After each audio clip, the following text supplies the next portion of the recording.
On va essayer de comprendre aujourd'hui l'engouement autour des fintech, que l'on appelle aussi les startups de la finance. Leur succès a en effet aujourd'hui dépassé le simple succès d'estime. La preuve, ce sont des exemples comme la cagnotte en ligne Litchi, qui revendique 3 millions d'utilisateurs, ou encore le compte Nickel, qui vise 200 000 clients d'ici la fin de l'année.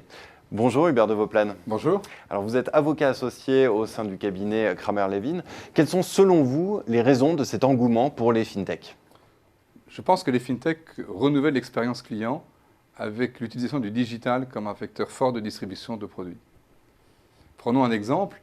Plutôt que d'acheter une salade composée toute faite, vous allez vous-même composer cette salade dans un magasin qui vous propose d'avoir les différents ingrédients. C'est une réponse à une exigence d'hyper-personnalisation en fait. C'est cette réponse qu'attendent aujourd'hui les clients.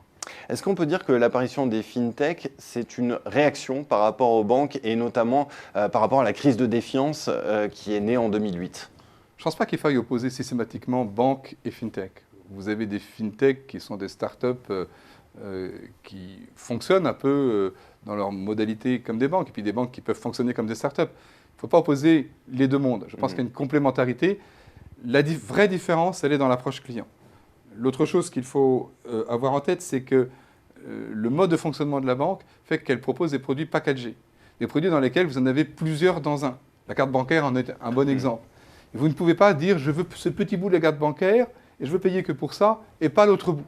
Donc, produits packagés avec des frais peu transparents, hyper personnalisation du produit, c'est la réponse qu'apportent les fintech aujourd'hui par rapport aux attentes des clients. Et est-ce qu'on peut dire que cette réponse des fintech, c'est une menace directe pour les banques traditionnelles ? Alors, aujourd'hui, la banque, on s'en sert pour gérer son compte courant, éventuellement pour des services de base comme justement la carte bancaire. Le risque demain, c'est que les banques ne servent plus en quelque sorte qu'à ces services de base et que les services à valeur ajoutée, notamment les produits d'épargne, soient distribués, commercialisés, même conçus en dehors des banques auprès de fintech. C'est là le plus important pour les banques, c'est perdre cette valeur ajoutée finalement sur les produits sur lesquels elles font aujourd'hui leur marge. Est-ce que les banques, elles peuvent réagir ? On a l'impression pour le moment que leur réponse est assez limitée. Elles ont du mal parce qu'il y a d'un côté les effectifs pléthoriques, notamment dans les agences, qui est un vrai problème de management pour les banques, et puis d'autre part les contraintes réglementaires qui à la fois freinent, voire inhibent toute l'innovation, y compris dans le mode de distribution. Donc c'est compliqué pour une banque de s'adapter à ces nouveaux modes de fonctionnement. Pour conclure, Hubert de Vauplane, quelles sont les grandes tendances que l'on peut anticiper sur le paysage concurrentiel dans les toutes prochaines années ? Alors, la force des banques, c'est leur accès aux clients. La faiblesse des banques, c'est aujourd'hui le mode de distribution du produit qui est complètement par silo, qui est complètement organisé de manière verticale. On est loin de la salade composée. On est très loin de la salade composée. La force des fintech, c'est justement de pouvoir proposer des produits composés. Leur faiblesse, c'est de ne pas avoir accès aux millions de clients des banques. Donc, forcément, les deux mondes vont se rapprocher. Les banques vont avoir tendance à regarder ce qui se passe, peut-être même prendre des participations minoritaires, voire plus tard racheter quelques fintech.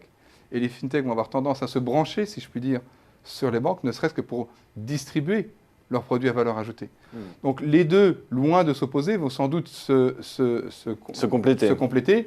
Le risque pour les banques, sinon, c'est de n'être plus que des distributeurs de services à faible valeur ajoutée et de voir se créer demain des banques fintech, c'est-à-dire des banques qui proposent des produits conçus par différents acteurs et des produits à valeur ajoutée et dans lesquels finalement chacun pourra aller choisir ce qu'il veut comme sa salade.